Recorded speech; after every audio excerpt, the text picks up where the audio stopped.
Eh bien, madame et monsieur Jorion, merci beaucoup de nous accueillir ici chez vous pour parler de cette période de la guerre 1940-1945. Est-ce que je peux vous demander, je vais commencer par madame, l'âge que vous aviez quand la guerre s'est déclarée? 20 ans. 20 ans. Et vous, monsieur? 21 et demi. 21 et demi. Donc à ce moment-là, la guerre se déclare. Et vous étiez où quand la guerre s'est déclarée? Moi, j'habitais à Molde, À Molde, c'est dans quelle région ça? ici près de Tournai. C'est dans la région de Tournai, oui. Près d'Eus. Entre la tournée et l'Eus. Ah oui, donc dans la région La de même- Tournai, oui. Oui. tous les deux. Et comment avez-vous appris que la guerre s'est déclarée? Ben, nous, il y avait tous les vendredis un vieux monsieur qui venait chercher son aumône à la maison et qui a dit à papa, ça y est, la guerre est déclarée. Et c'est comme ça que nous, on l'a su parce que nous avions notre maison fort isolée. C'était une petite ferme. Ah d'accord. Ouais, ouais. Et vous, monsieur Jorion, ça s'est passé comment? Comment avez-vous appris que la guerre s'est déclarée? Ouais, nous, on a appris qu'on était rappelés. Ah, vous êtes rentré au service alors? Oui, parce que je suis démobilisé donc le 10 du 5 en 40 jusqu'au 28 du 5 40 au régiment du 3e chasseur à pied. Donc là, au moment de la déclaration de la guerre, vous rentrez au service? Non, j'ai été démobilisé donc en 38. Oui. Et jusqu'à 39, vu que j'ai fait 17 mois de service militaire. Voilà. Ah d'accord, oui. Donc on a été démobilisé début août. Et on a été rappelé le dernier samedi, le dernier vendredi de même mois. Donc vraiment, On était 15 jours en vacances. Allez. voilà, quelques jours simplement. Ouais. Et bon, donc là, vous rentrez au service. Et que se passe-t-il à ce moment-là? À ce moment-là, donc, on ne rentre plus à la caserne. On est mobilisé dans une école à Tournai, à l'école Paris. Là, on a reformé les régiments. Et on nous a, comme nous, donc, première compagnie, nous sommes venus ici au Vigie, à l'Escaut. Nous sommes là restés, donc il faut les garder pour que les Français ne viennent pas nous tuer. D'accord. C'était comme ça, on était neutre. On était obligé donc de mettre des troupes autour du pays pour ne pas montrer aux Allemands qu'on était contre eux. Oui, oui, va bien. Alors de là, on est retourné du côté de Calnel, de l'autre côté de Tournai. Et que pour le Nouvel An, nous étions à Bruxelles, au petit château. On passait là le Nouvel An. Alors, on a été dans tous les coins de l'Escaut, donc on a fait tout l'Escaut tout le temps et la liste. Et à la déclaration de guerre, parce que je ne sais pas si ça vous intéresse, tous les semaines, tous les 15 jours, minimum, on avait une alerte. Un exercice ensemble. Une alerte. La guerre est déclarée. Ah bon, d'accord. On ne disait pas que c'était un exercice. Hein. La guerre est déclarée, debout. Hein. Que, à la fin, nous étions près des usines remis à Flémal. C'est Flémal, la grande Flémal-Route. Hein. Qu'on a dit, la guerre est déclarée, debout. Bon. On a dit, on a dansé un de ces jeux-là. Mais c'est vrai. Tellement on l'avait fait qu'on n'y croyait plus. On n'y croyait plus. Hein.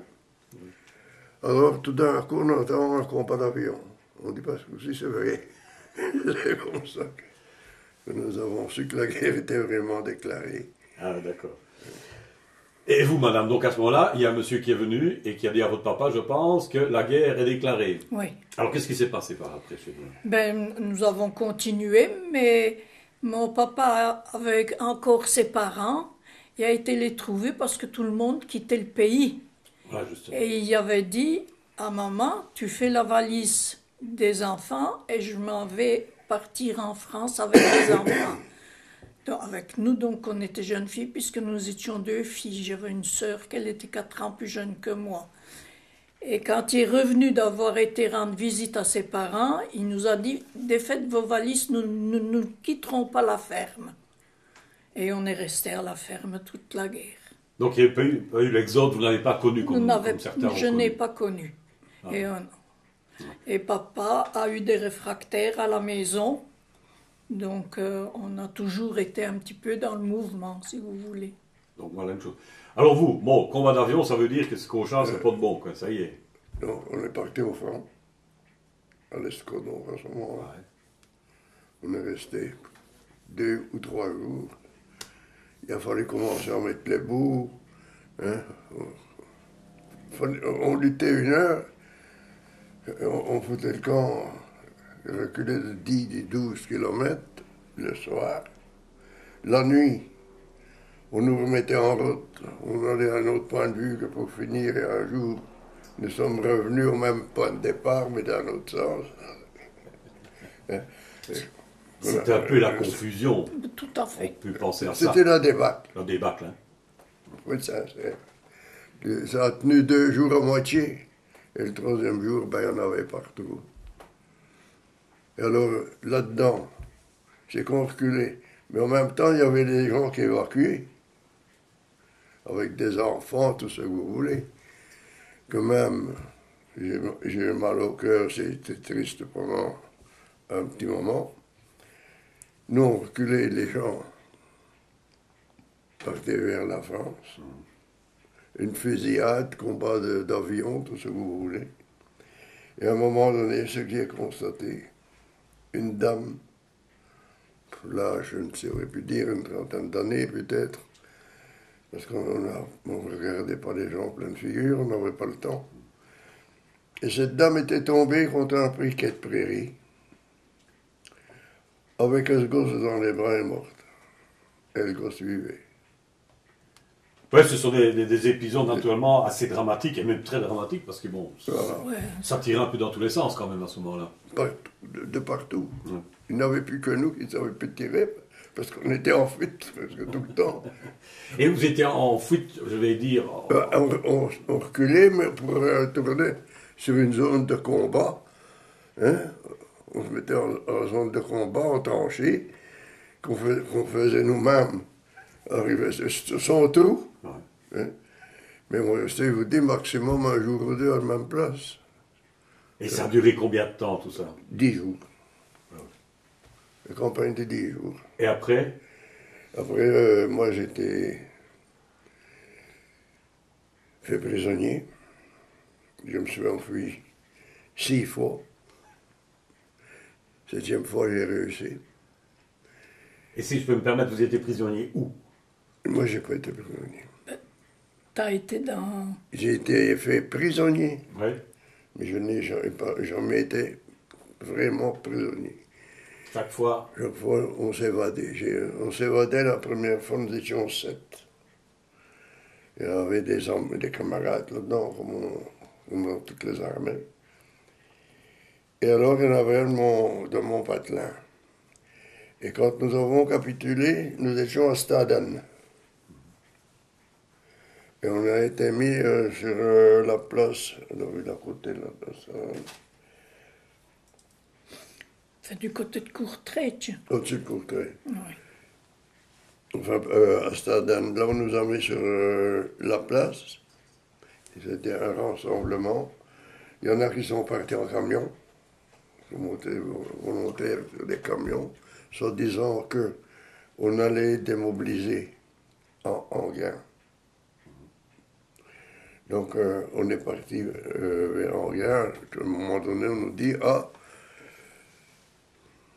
ça n'ira pas en guerre parce qu'il n'y aura pas de place assez et tout. Et on a commencé encore pour s'évader. On est entré dans un café à Lessine. Là, les gens nous ont dit, écoutez, vous risquez là. Si les Allemands vous rattrapent, ils vont vous fusiller. On dit, bon, fusiller ici ou mourir en Allemagne, On peut le risquer. on peut risquer l'affaire. Donc mes parents mon père est arrivé avec le père parce qu'on savait communiquer avec les gens, vu qu'on connaissait, c'était en français.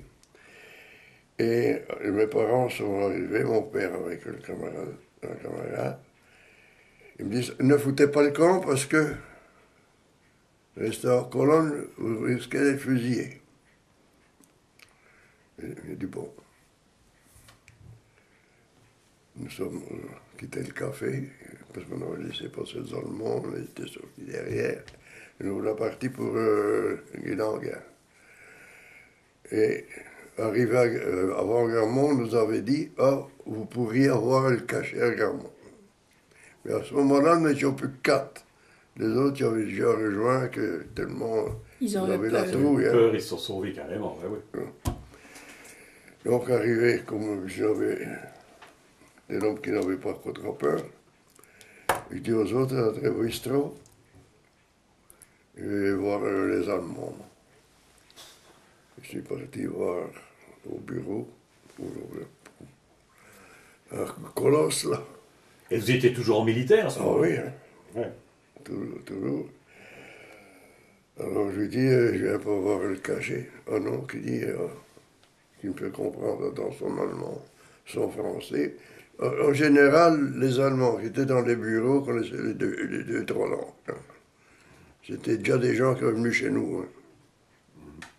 D'ailleurs, vous avez sûrement pris dans vos enquêtes tout ça, comment Tournai et Bruxelles, tout ça. Il y avait des hôtels qui étaient déjà repris par les Allemands Avant, avant la hein. guerre. Hein. C'était les... Et comme on ne pouvait pas avoir le cachet,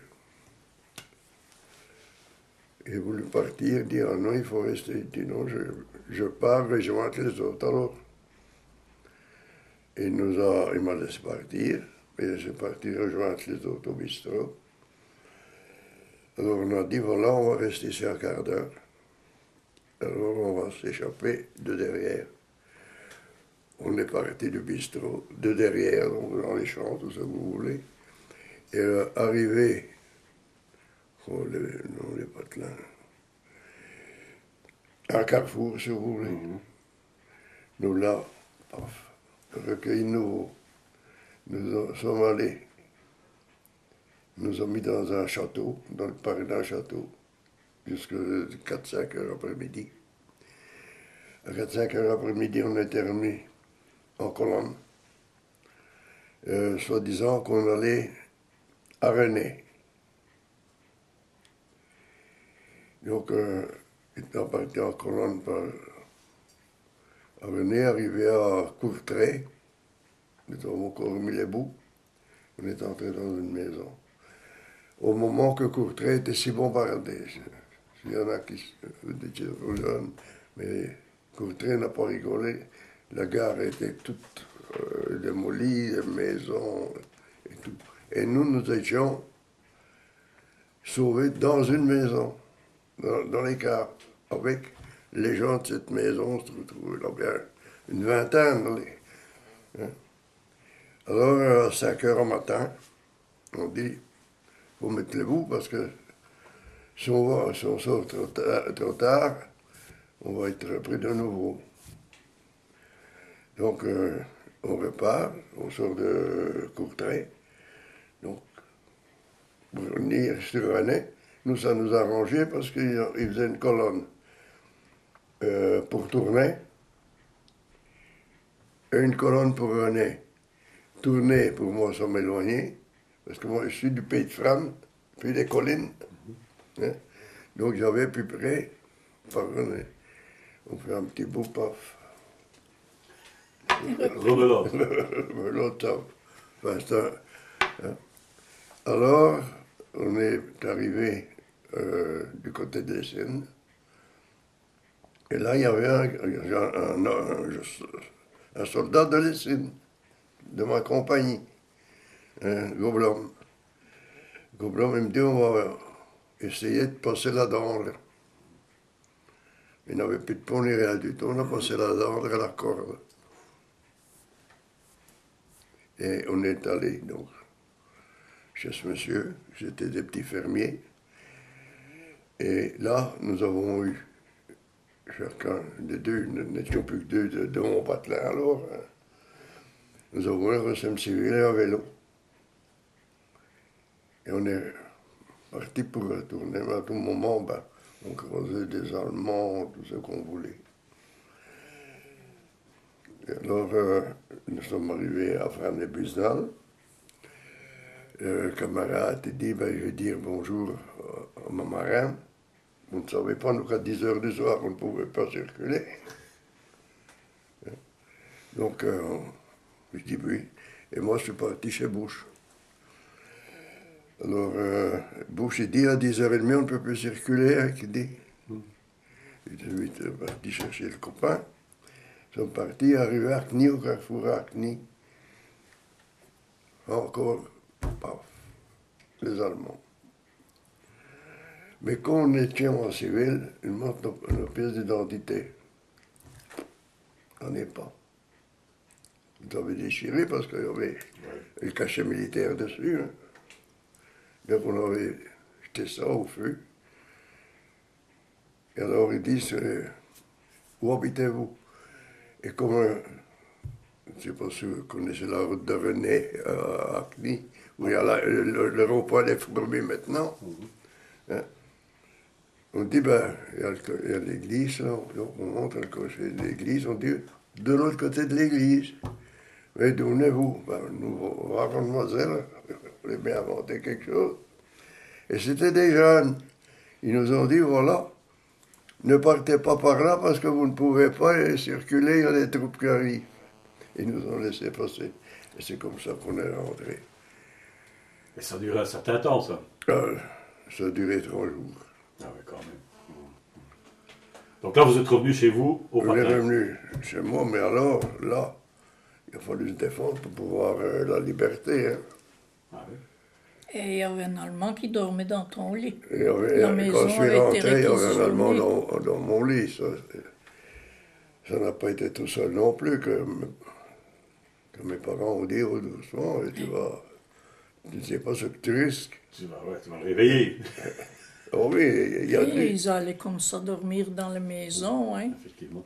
et il a dû partir. Hein. J'ai fait partir de mon lit, j'ai dit que c'était à moi. Donc voilà, vous êtes revenu donc au Patelin, à la maison. Et alors pendant ce temps-là, vous, madame, comment ça se passait alors là, chez Ben, vous? nous, on travaillait à la ferme et comme j'étais tailleuse, donc que j'allais travailler à Leuce, ben, je faisais la route à vélo et on nous laissait tranquilles.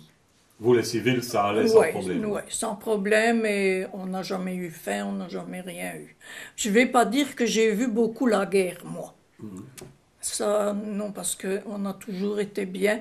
Et j'avais mes grands-parents qui habitaient à Bruges et nous allions porter du beurre et des œufs à Bruges à vélo avec Jusque mon papa. Bruges. Ça fait combien de kilomètres, ça? C'est une trotte, ça, non? Ah, c'est 70, 80. presque 100 kilomètres qu'on faisait, ouais, ouais. C'est tout ce Et que je ne j'ai connaissais fait. pas ce temps-là. Hein. Non, j'imagine. Non. Donc vous, ça s'est passé un peu comme ça. Très donc, bien, ouais. Pas de nécessité particulière. Non, on avait peur de sortir puisqu'on disait toujours on va ramasser les jeunes filles. J'avais quand même 20 ans, donc hein, je me rappelle qu'il y a des Allemands qui ont passé dans la rue et qui m'ont crié Arbeit, Arbeit. Mais j'ai pas bougé, j'ai resté, j'ai rentré à la maison, j'ai rien dit, j'ai pas répondu et ils m'ont laissé tranquille. Et dans votre village, aussi bien l'un que l'autre, l'école et tout ça, ça fonctionne. On va toujours parler avec madame. L'école fonctionnait normalement? Oui, Les cours fonctionnaient oui, normalement? oui. Donc vous n'avez rien vraiment qui a Non, changé non. ou quoi? Ce qu'il y a eu, il y a eu assez bien de jeunes filles qui ont été prises parce qu'ils étaient avec les Anglais et qui ne sont jamais revenus. Ah oui. Ah oui, on n'a jamais eu entendu parler d'eux. Il y a eu quelques familles. Ah d'accord. Qu'est-ce qu'ils ont été enlevés par les Allemands alors? Ah oui, ils ont été enlevés par les Allemands. Vous savez, dans le village, les bobards vont de... Hein, on ne sait pas comment ça Tout s'est le monde se passé. Hein. connaît. On ne sait pas le fin mot, quoi. On ne sait pas le fin mot, hein, mais elles ne sont jamais revenues au village. Ah ouais. Monsieur Jorion, donc vous revenez au village Oui. et puis recommence une nouvelle vie pour vous là. C'est quelque chose de particulier. La vie a recommencé que il n'y avait pas de boulot. Première affaire, mais mes parents étaient commerçants. J'ai continué à travailler avec mon père.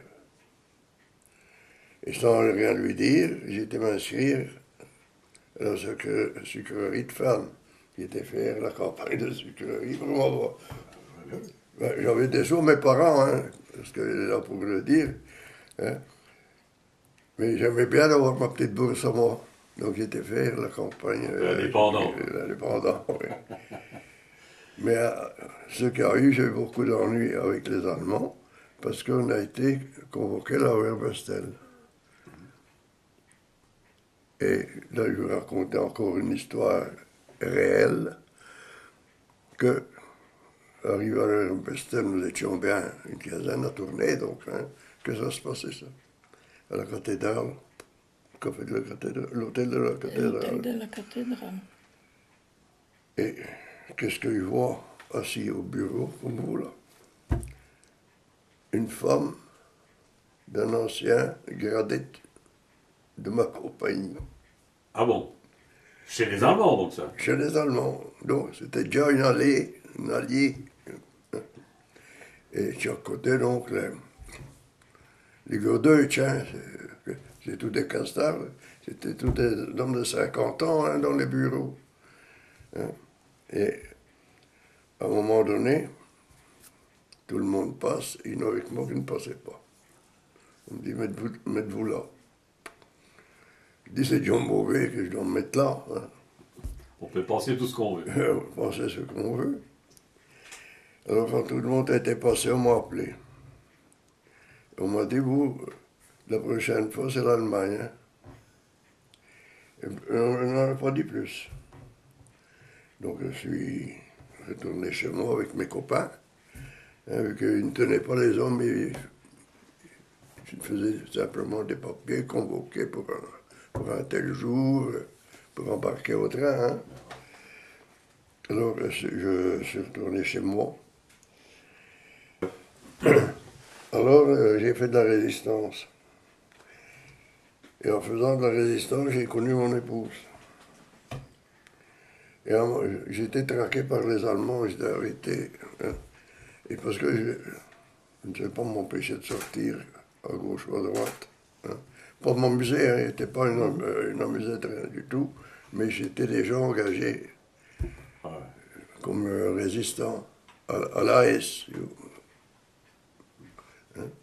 Alors, j'étais toujours arrêté. Et j'avais le choix de partir en Angleterre. Il y avait un avion qui venait chez nous, quand il y avait des hommes, les chercher. Et on prenait 2 à la fois et y atterrissait dans les champs près de Tournai. Et comme on était moderne à ce moment-là, il fallait des hommes avec des lampes de poche. Pour baliser la piste. Pour aller, enfin, faire une piste. Faire une... Et alors, je lui ai dit, écoute, moi je ne vis plus cette vie. J'étais arrêté tous les jours, risquais de partir à gauche ou à droite ou être liquidé. On se marie ou je pars en Angleterre. Aïe. Et je croyais qu'elle allait me laisser partir en Angleterre, mais non. Parce qu'en Angleterre, pour dire des vérités, et c'est des vérités, il y avait Radio Londres, donc, hein, et à Radio Londres, son nom de famille, je ne sais plus, c'est Luc Varenne, qui était à la TVF dans le temps. C'était un instituteur de Tournai. Bien sûr. Hein, que ses parents habitaient pas loin du tir à la cible à Tournai. Hein. Et alors il était avec un autre monsieur. Et à un moment donné, mais je connais cette voix. Et comme il était en Angleterre, je ne savais pas son nom de marque, ni rien du tout. Mais il dit, il est en Angleterre, lui n'a pas de danger. Et je peux dire son nom. Alors je lui ai demandé, c'est toi Marius? Il m'a dit oui, c'était mon cousin. Donc vous voyez que, et alors on communiquait. Et alors il faut dire aussi que, bon, tout ça de résistance, des armes, il y en avait, il faut 15-20 mitraillettes et tout, dans la maison, en dessous du lit. C'est un risque, non? Oh, ouais. J'ai été mis en jour plus d'une fois, vous savez. Oui. Par les Russes. Parce que, bon, il faut dire que il y a des Belges qui ont été au front russe. Ils sont revenus avec des Russes. Ah, d'accord. Des Russes qui ont fait le camp pour sauver leur peau aussi. Ils se sont mis dans la résistance. Et nous en avions tout le temps dans notre bande. Juste. Généralement 2 ou 3. Ouais, 3 souvent. Souvent 3. 3. Et on les nourrissait, on faisait tout. Hein. Il faisait partie de la résistance avant à ce Oui. moment-là. Il a fallu un temps Pour être sûr à qui on avait pour affaire. être sûr, parce que moi, j'ai eu ordre de tuer un type de René Maubeuge, Ouais, qui était un Ardennais, qui avait été au front russe et qui était revenu, il avait foutu le camp, donc, et qui était revenu à Tournai. Et à Tournai, coïncidence, il avait fait connaissance de la fille d'un adjudant. Je ne vais pas citer son nom. Et, il a tenu ménage avec cette femme-là, il y a eu un gosse. Et un beau jour, il est venu se réfugier à numéro RKJ. avant, je suis convoqué par le bourgmestre de Warchin dans un bois, dans le bois de l'eau pour les à 4 heures après-midi. C'était du bon ou du mauvais. Ah oui, ça, Je ne ça savais va. pas. Je suis allé. Ils étaient 2, moi j'étais tout seul, bien entendu. Et on a discuté, il me dit, voilà, il y a un type qui est parti habiter chez vous, votre village. Mais lui, on ne le voit jamais, c'est sa femme. Il faut le descendre. Je suis revenu, j'étais voir mon chef, ainsi que le monsieur qui est à côté, Jean-Bert. Il dit voilà, bourgmestre, on peut dire seulement M. Carrette, qui est mort depuis longtemps. Il m'a dit que je devais descendre, le bonhomme qui habite à Loussois. Il dit je vais toujours aller le voir avant. Donc je suis allé. Bien entendu, il n'était pas là, c'était son épouse.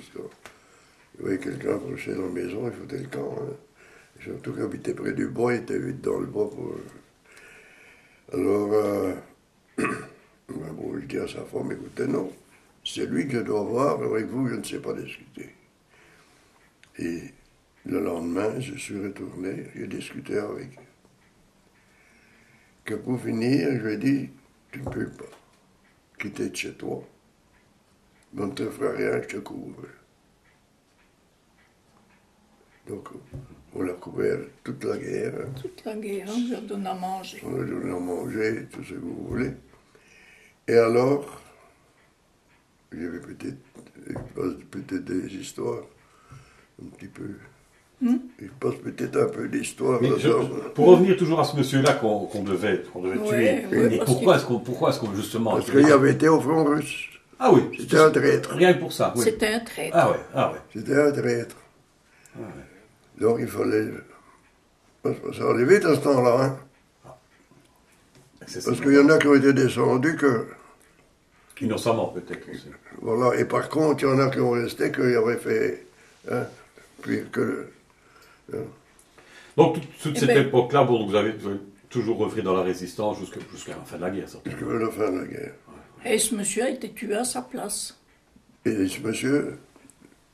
Parce que dans l'histoire, là qu'on parle de même monsieur, parce que pendant la guerre, vous aviez des marchands de brosse encore, hein, qui passaient dans les villages avec des brosses, des torchons. Et ces gens-là, c'était des hommes payés par les Allemands pour repérer les jeunes. D'ailleurs, c'est arrivé chez moi qu'un jour, on frappe. Moi-même, je me cachais aussi. Hein. Il ne fallait pas que les boches me tombent directement dessus non plus. J'étais à la cuisine Et mon épouse va ouvrir la porte. Et j'entends qu'elle parle avec un type. Je viens, j'écoute. Il y avait une barbe. Je dis, non, tonnerre, ça c'est une voix que je connais. Et comme de juste, j'étais enfermé. Mais il a fallu un petit temps. Hein, je ne peux pas te dire directement c'est l'hôtel. Hein, il faut quand même prendre des précautions. Et c'était bien lui. Il passait avec des torchons, tout ça. Et s'il voyait des gaillards de 18-20 ans, il portait les noms Les signaler, quoi. aux Allemands. On l'avait resté. Il fallait être vraiment prudent, quoi. Ah oui, et alors que pour finir, À Brèche. donc, on a dit, on va le tuer. Ça a été décidé. Avec les chefs, on a une réunion. On dit, on va le descendre. Et c'était un Russe. C'était les Russes, les tueurs. Ils sont pas, moi, je ne suis pas parti pour le descendre. C'était un copain avec le chef. Et ils l'ont tué dans son lit avec une pépinière allemande. On en a Voilà, des petites anecdotes, enfin des anecdotes, façon de parler. des petites histoires que... C'est du vécu, quoi. C'est quelque Du chose. vécu. Et avec Maubeuge qui t'a remplacé. Et donc, à la Libération, on saute des histoires parce qu'on fabriquait des cartouches. Ben oui, il fallait trouver la munition, il fallait trouver les armes, il fallait trouver les munitions. Oui, ah oui. Et quand il y avait un avion qui tombait, on allait Et on chercher. allait le- ramasser des cartouches Ah et sauver ceux qu'on savait sauver. Et, pour une petite histoire, il fallait faire des cartouches, il fallait des explosifs. Donc, on avait été jouer à la balle à Bury, c'était un dimanche. J'étais marié à ce temps-là. Mhm. Et j'étais avec mon père, ton père et un cousin. Et ma sœur. Et nous sommes arrivés à son village, à Molde, Alt, les Allemands. Et j'ai arrivé à détourner. Ma femme avait environ 1 kilo de poudre sur son papa. À ce moment-là. Et Et qu'est-ce j'ai qu'on arrivé, ressent quand c'est comme ça? Mais je ne le savais pas. mais elle ne le savait pas. Mon mari m'avait dit, tu mets ça sur ton porte-bagages et tu mets bien ton impair alentour. Oh là là, mais... Donc j'avais de la dynamite sur moi, j'ai été arrêtée par les Allemands, mais comme je ne savais pas, je n'ai pas paniqué. Ben non. Et mon mari Je a savais tellement parlé avec eux que moi j'ai toujours marché, et que j'ai pas été arrêtée. Et c'est après qu'il me dit, tu sais ce que tu avais de la dynamite. Ben, je dis, ben, t'aurais bien. Oui. Mais non, qu'il dit, parce que si on- je te on l'avais les dit, sautait, t'aurais les paniqué, étaient qu'il dit. hein. Qu'ainsi tu ne savais rien, donc tu n'as pas paniqué. Mais vous, à ce moment-là, quand vous vous faites arrêter, vous savez que madame a de la dynamite dans la tête, il se passe des choses, là. Bah, non. Non. Non. Non. Non, j'ai attaqué les Allemands pour essayer de les liquider. Pendant ce temps-là, elle marchait, moi je discutais avec les Allemands. Et alors j'avais mon cousin Adolphe qui était avec, était plus jeune. Alors à un moment donné, ils sont adressés à lui. Mais là aussi, il fallait défendre parce qu'il était réfractaire. Ça fait qu'il y avait d'un côté, il y avait de la poudre, et de l'autre côté, il y avait un réfractaire. Il a sauvé les deux. Ouais. Fameuse négociation, hein, ça. Mais il Oui. était franc. Je dois dire que bon, j'ai jamais peur dans la vie. J'ai plus peur maintenant qu'avant. C'est l'âge hein, qui fait ça sur C'est moi. on est plus mûr aussi, hein. Bon, là, on avait une vingtaine d'années, naturellement. Hein. C'est encore Il y a différent. 94 ans. Il y avait 24 ans. Et alors, est arrivée naturellement la libération, alors. Oui. Comment est-ce que ça s'est passé? Bon, là, vous étiez mariés, vous étiez dans... Pour nous, la libération s'est très bien passée et mal passée. C'est que donc je faisais partie de la résistance. Alors il fallait arrêter les mauvais. Si on savait qu'il y en avait qui avaient été avec les Allemands, ben il fallait Allez les chercher. J'allais les chercher. S'il y avait des Allemands qui traînaient à gauche et à droite, il fallait les chercher. On en a ramassé quelques-uns. Mais il est arrivé pire, c'est que. Donc, j'étais marié, j'avais un gosse. Et j'étais parti depuis 2-3 jours hein, avec les Anglais. Parce qu'on devait, les Anglais arrivaient avec des blindés et 2-3 troupes. Et c'était l'endroit de la résistance qui les guidait jusque l'autre point de résistance. On a eu des résistances encore de la guerre, si vous voulez. Donc j'étais un moment sans revenir. Et je reviens, 2-3 jours après, et ce monsieur, Maubeuge, le russe, celui qui avait été en Russie, était venu chez moi. Parce qu'il était devenu un vrai copain, hein, il n'avait plus de danger avec lui. Et je lui dis, il me dit, qu'est-ce que tu as été? Ben, je dis, j'ai été tenu avec les Allemands, on a lutté, et je dois y retourner. Non, reste avec ta femme, et moi je devais aller d'un autre côté. Hein. Il me dit, reste ta femme, moi je vais à ta place. Il est parti à ma place, il avait causé des bouches dans une maison.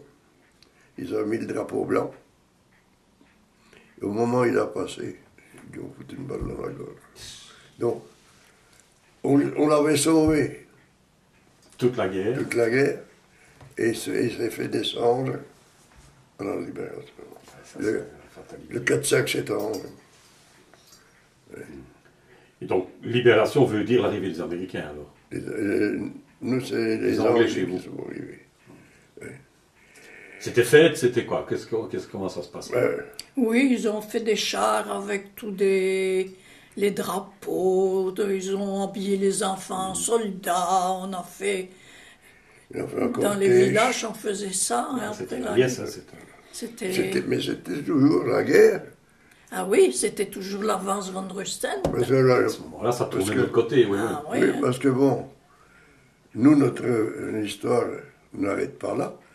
C'est que, bon, quand les Anglais sont arrivés, le commandant de brigade d'Afran est venu chez moi disant « Tu viens être supplétif de gendarmerie. »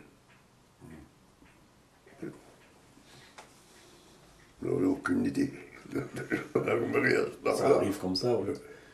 Donc je suis parti comme supplétif de gendarmerie jusque le mois de décembre 1945.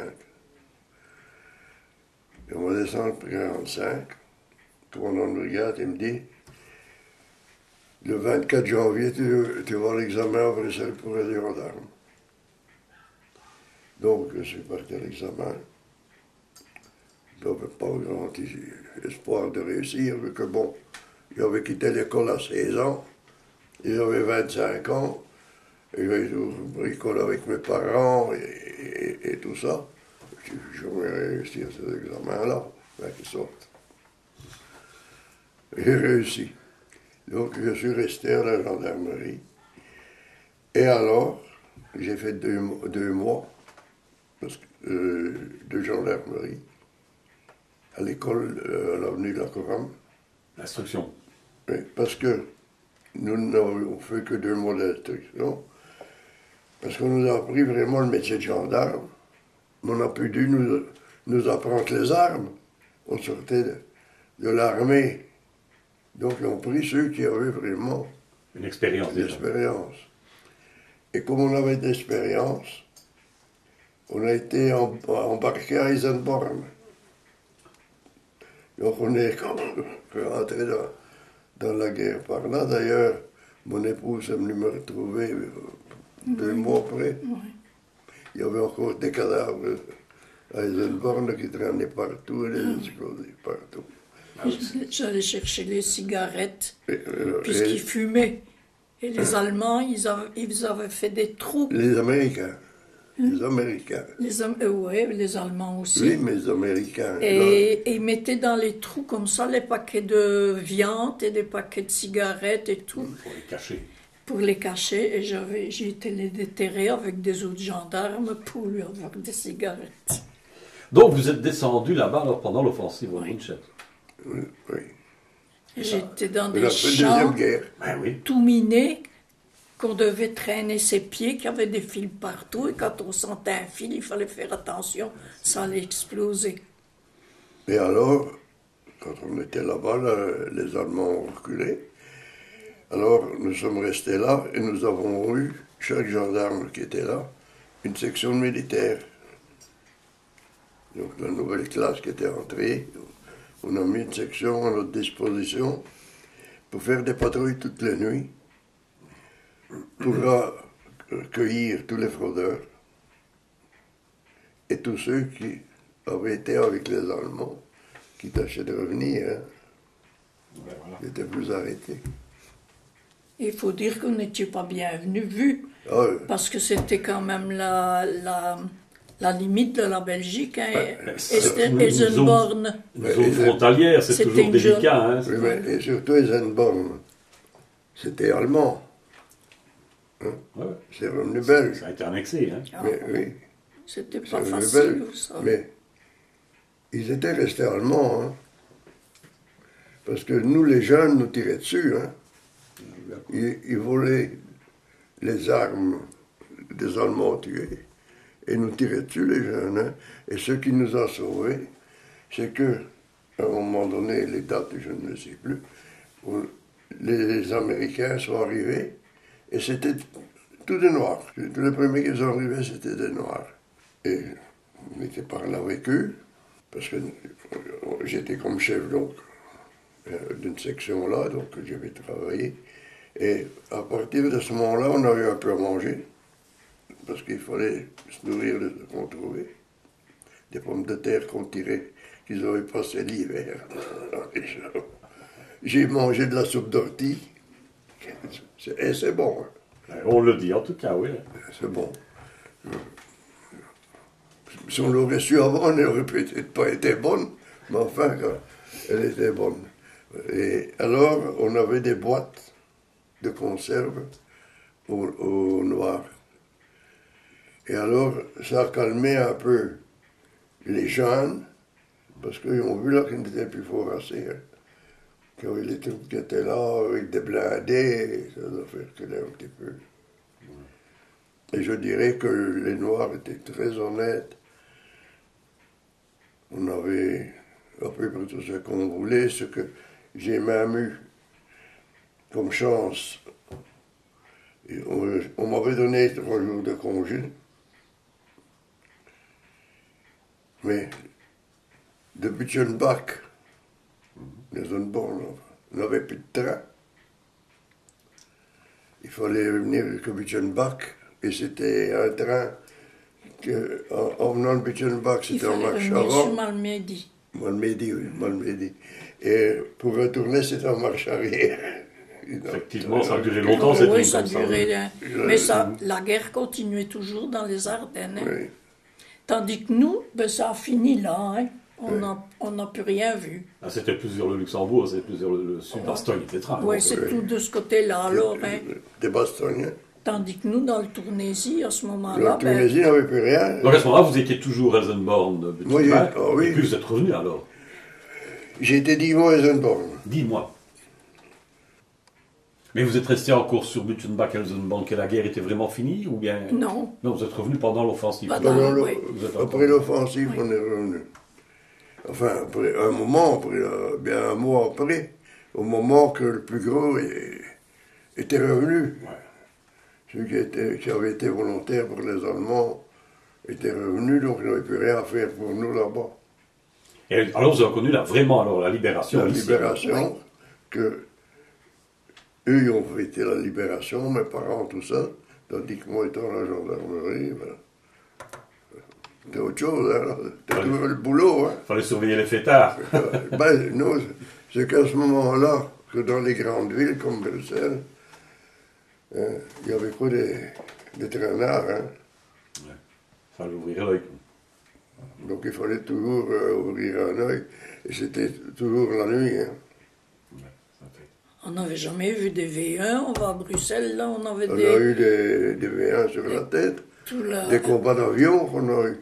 J'ai fait au moins trois combats d'avion. Hein. Ouais. Et toujours risquer de voir pour sauver le pilote. Ça, c'était des alliés, si vous voulez. Hein. Les débauches, on ne s'en occupe pas. Mais et ce qui m'a écœuré aussi, ça s'est passé pendant la guerre. Un avion est abattu. Il y avait 3 soldats allemands. Donc les Allemands sont arrivés pour ramasser tout ce qui avait été bon à ramasser. Ils sont arrivés avec 3 boîtes pour mettre leurs soldats dedans. Et vous savez comment ils les ont mis dedans? Ils ont mis le cercueil sur le côté et ils les poussaient avec les pieds. Ils les ont foutus leurs propres hommes. C'est dégoûtant. Des attitudes. Mais vous, tout à l'heure, avant qu'on commence l'interview, vous avez parlé d'une situation de la résistance qui vous a un peu choqué. Vous avez dit que, bon, des résistants, il y avait les vrais comme vous, mais à un moment donné, après la guerre, sont arrivés tout un tas de résistants qui venaient... Ils sont tombés du ciel. La preuve est là. J'étais le seul du patelin. Pas connu. Parce qu'attention, ma femme portait des journaux dans les fermes pour avoir des sous pour donner aux réfractaires. Moi, il me fallait des timbres pour donner aux réfractaires. Donc, il me fallait voler des timbres. Au départ, j'en ai volé un petit peu, que j'ai cassé un carreau ou deux. Hein. Mais alors, je me suis arrangé avec les bonhommes, il ne me fallait plus casser. J'allais chercher mes timbres pour me le voler. Je savais, bon, manipuler, si vous voulez. C'était votre rôle de résistant, hein, c'était ça, Voilà. ça. Mais vous me dites qu'il y a des résistants qui sont arrivés qu'on ne sait pas d'où, quoi. Non, il y avait un costume.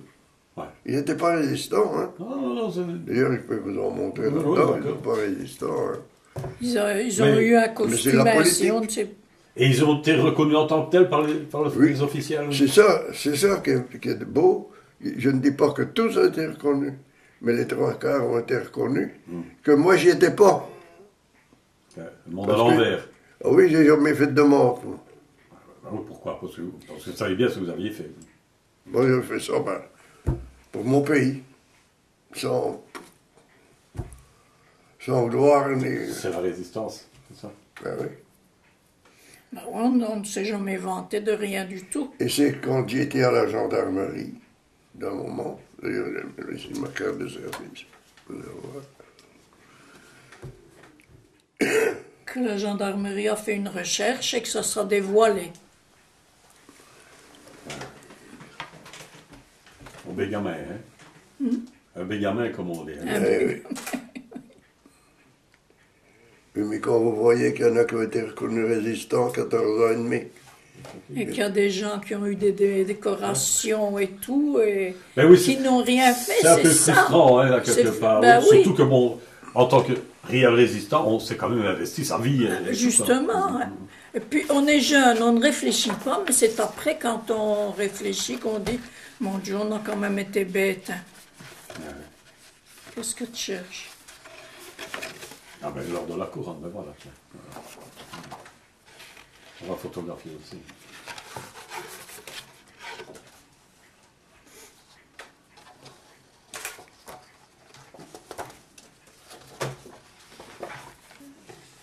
La seule petite question que j'aurais peut-être, c'était savoir à quelle période, en quelle année vous êtes rentré dans la résistance et que vous êtes peut-être connu, là. Juste une petite question. Moi, je suis rentré dans la résistance 3 semaines après être rentré de l'armée. Vraiment, entré dedans, hein.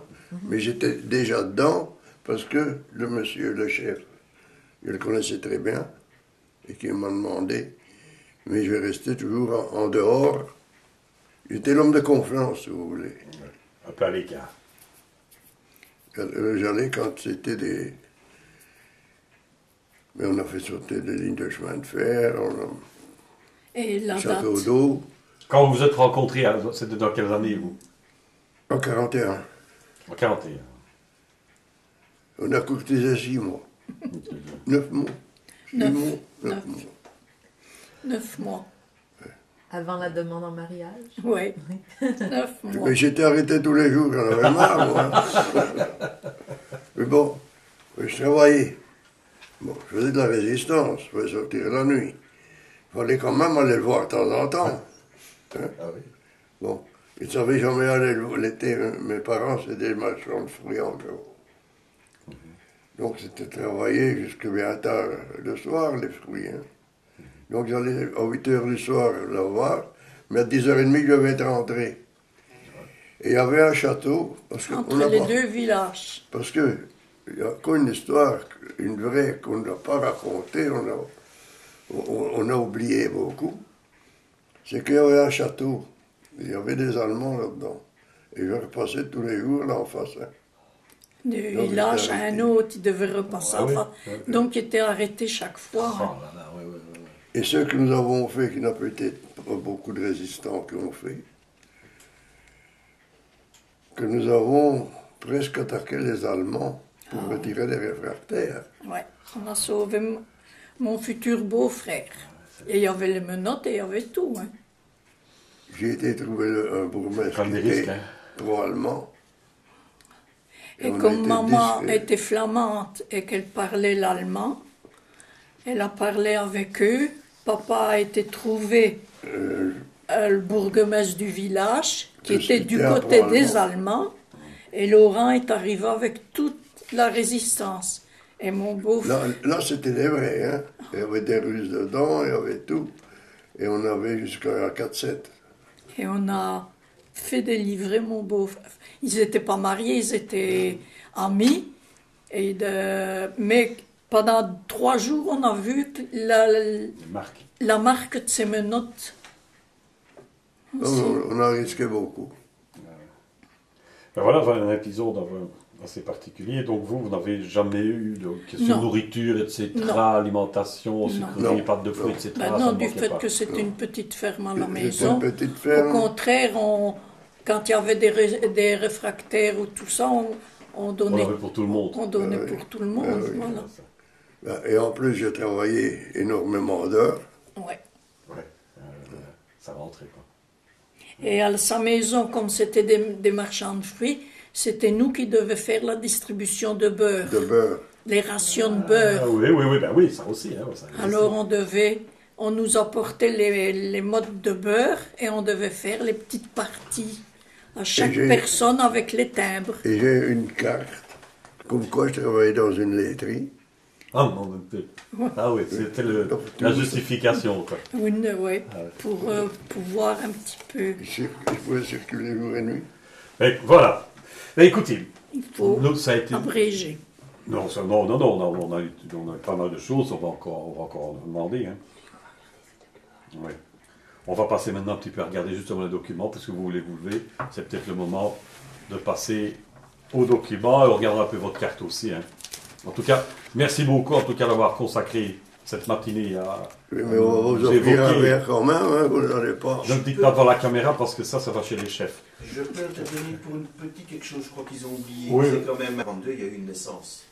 Ah oui. Ah, Pendant la ouais. guerre. Et avec le bébé, ils ont pris des risques. C'est Louis. Ah oui, Euh, ah oui. Ah oui, d'accord. J'avais toujours que je devais passer, parce que j'aimais bien de retourner chez mes parents. Et un beau jour, j'ai passé avec le bébé dans la voiture. Et il y avait les Allemands qui étaient de garde en face du château. Ils m'ont pris le bébé, ils sont partis. Oh, je dis, mais qu'est-ce que c'est qu'ils vont faire? Et alors, je pleurais. Léopold II. Et les Allemands, ils ont revenu avec mon bébé et qu'il y avait des cerises partout.